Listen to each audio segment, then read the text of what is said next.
हमने पिछली कवरेज में दिखाया था कि किस तरीके से एक महिला और उनके परिवार ने सरकार से गुहार लगाई थी कि हमारा उत्पीड़न ना हो, क्योंकि वह उत्पीड़न पुलिस प्रशासन और अनीता चांद मुखबर, अनीता का हस्बैंड यानी कि उनका परिवार पूरा का पूरा मिला हुआ है इन लोगों को प्रताड़ित करने में। आइए पूछते हैं उनकी उस वीडियो के बाद क्या दशा है, क्या इनकी हालत में सुधार आया है, किस तरीके का इनके साथ व्यवहार हो रहा है।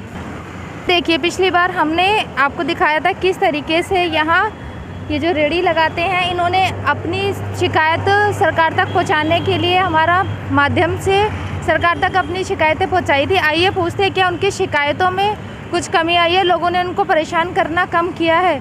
आइए पूछते हैं हसीना बानो जी से और उनके परिवार से कि उन लोगों को अभी तक राहत मिली है और किस तरीके की राहत मिली है। नमस्कार भैया। नमस्कार जी। जैसा कि आपने पिछले कवरेज में हमें बताया था कि किस तरीके से पुलिस प्रशासन और बाकी की महिला जो अनीता का नाम लिया था उनका हस्बैंड, ये लोग आप लोगों को परेशान करते हैं, क्या अभी भी वो परेशान करते हैं? हाँ, अभी भी परेशान कर रहे हैं। वीडियो बना के थाने में भेजते हैं, थाने वाले आते हैं, हमें दिन भर में 4 बार 5 बार आके हमें परेशान करते हैं। हमारी ठेली उठा के फेंकते हैं, मेट्रो गेट के अंदर घुसड़वाते हैं ठेली। हमें बहुत ज़्यादा परेशान करा जा रहा है। हम अपने बच्चों को लेके कहाँ जाएं, और उनकी ठेली पुल पे करवा दी और हमारी हटवा रहे हैं यहाँ से।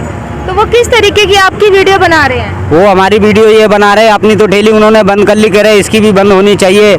और हम बहुत ज़्यादा परेशान हैं। और बीट अफसर आता है तो हमें मारता भी है और गंदी गाली देते हैं, और उसके बाद भी ठिया हटाते हैं। 3 बार 4 बार आते हैं दिन भर में, और अभी भी आके गए। अभी 5 मिनट सारे हुए हैं, दोबारा से आए थे तो उन्होंने उल्टा सीधा बोला और ठेली मेरी उधर फेंकवा दी पीछे साइड में। आज हम यहाँ पर देख रहे हैं कि बच्चे बहुत सारे नजर आ रहे हैं आपके। हम बच्चों को इसलिए बुला लिया है कि वो धमकियाँ दे रही है कि तेरे बच्चों को भी जान से मार देंगे, तभी हम अपने बच्चों को अपने साथ रख रहे हैं। हमारे को जीना दुश्वार कर रखा है इसने, चांद मुखबर ने और मुंशी मेहता ने।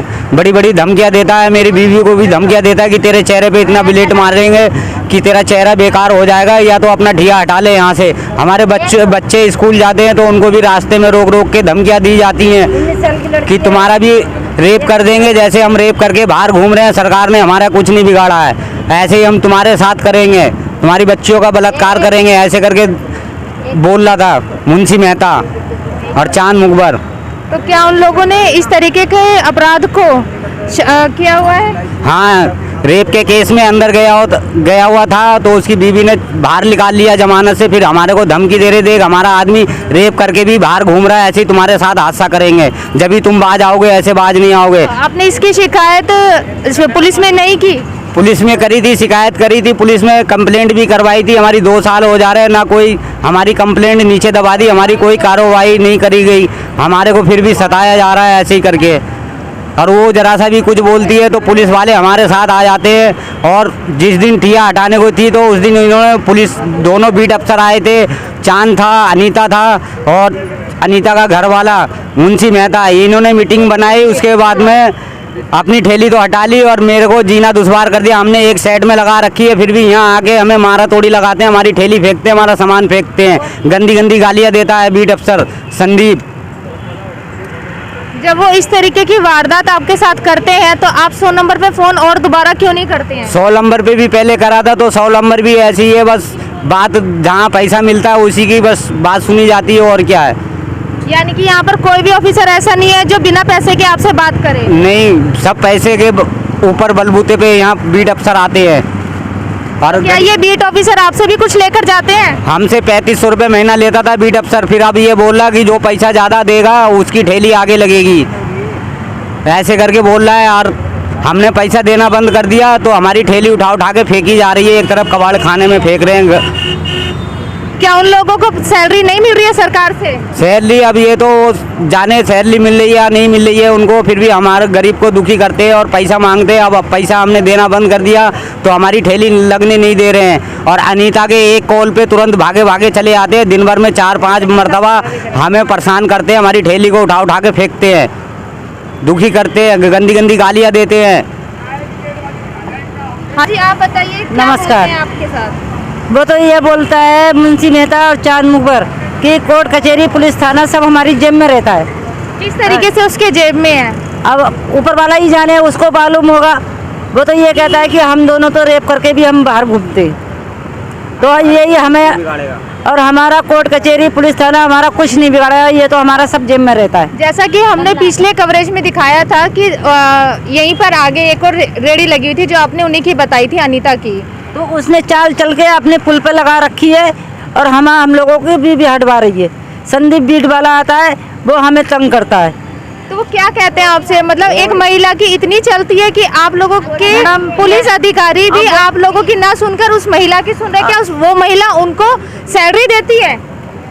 यही लगता है हमें, तो वो ज़्यादा देती है। वो उनका संदीप बीट वाले का कहना यही है कि जो ज़्यादा देगा उसकी ठेली लगेगी, जो ज़्यादा नहीं देगा उसकी नहीं लगेगी। यानी कि जो संदीप बीट अफसर है वो रिश्वत खाते हैं? हाँ, रिश्वत खाते हैं।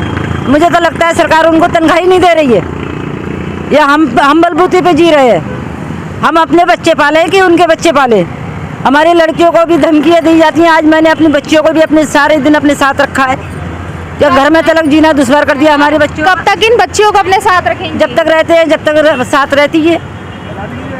10 भी बज जाते हैं, 11 भी बज जाते हैं। अब यहाँ का रोड का मामला है क्या, हमें चारों विधायक से हमें मदद चाहिए। हाथ जोड़ के हमारी विनती है। किस तरीके की मदद चाहते हैं? लेकिन ये मदद चाहिए मुंशी मेहता और ये चांद मुखबर जैसे हमारे आदमी को बंद करवाया था, ऐसी इनको भी सजा मिले, कड़ी से कड़ी सजा मिले। ये मुंशी मेहता धमकियाँ देता है कि हमारी तो बहुत ऊपर तक पहुँच है, हम तुझे टिकने नहीं देंगे, तुझे यहाँ से भगा के छोड़ेंगे, अगर तू हटा लेगा तो उसी में तेरी भलाई है। और ये धमकियाँ देता है, विधायक की धमकियाँ देता है, और ऊपर बीट वाले बोलते हैं कि ये ऊपर से डंडा करवा रही है, जब हम तेरे को उठा के फेंक रहे हैं। ऊपर से डंडा करवा रही है वो, ऐसे कहाँ तक उसकी पहुँच है? मनोज तिवारी का नाम लेती है कि अंजुम मैडम है एक, उनका नाम लेती है, उनकी जरिए से हमें परेशान करा जा रहा है। और हम यहाँ बहुत पुराने हैं, यहाँ के हमारा लाइसेंस भी है, पटरी लाइसेंस है, सब कुछ है यहाँ का। जब भी हमें उठा के फेंक दिया जाता है, कोई भीड़ वाला हमारी कोई सुन नहीं रहा है। मनोज तिवारी जी का, वो तो बहुत बड़े सांसद है, तो उनका नाम लेके किस तरीके से वो आपको टॉर्चर करती है? उनका नाम लेके भीड़ वालों को परेशान करती है, भीड़ वाले हमें परेशान करते हैं आके। मनोज तिवारी से बोल के भीड़ वालों को परेशान करवाती है, तो भीड़ वाले आके हमें परेशान करते हैं। आइए, इनकी गुड़िया भी आई हुई हैं। आप दोनों आज यहाँ पर हमें दिखाई दिए हैं, आपको इस टाइम घर पर होना चाहिए, आप यहाँ पर क्यों आए? हम इसमें मारे आए हैं, मम्मी पापा बुला के लाए। वो रोज़ परेशान करती है, हमारा कोई सहारा नहीं है, माँ बाप हैं और कोई भाई भी नहीं है, और हम 4 बहनें हैं, पढ़ने भी नहीं जाने देते। हम लोग जाते हैं पढ़ने के लिए तो धमकी देती है, अपने पापा की दुकान बंद करवा लो, नहीं तो तुम लोग को मार देंगे। तो वो इस तरीके की धमकी देती है और पढ़ने नहीं देती है आपको? रोज़ परेशान करते थे, 2 लड़के हैं उनके, दोनों परेशान करते हैं। तो आपने इसके खिलाफ शिकायत या कुछ भी कार्रवाई करने की कभी कोशिश नहीं करी? नहीं, हमने कभी नहीं की। क्यों? हम गरीब हम कहाँ से करें, तो सहारा भी नहीं है हम लोग के पास। बेटा, गरीब होना कोई पाप तो नहीं है, सभी के लिए कानून एक बराबर है, तो आपको आवाज़ उठानी चाहिए ना। हमारी सुनवाई भी नहीं होती, और क्या ये पढ़ने जाती है छोटी बहन, इसको भी धमकी देते हैं, कहते तुम पढ़ने जाती है तो पढ़ती क्यों है? ये जाती। आपने पिछली बार हमें बताया था कि आपकी दीदी पढ़ना चाहती हैं, क्या ये वही है? हाँ, यही है।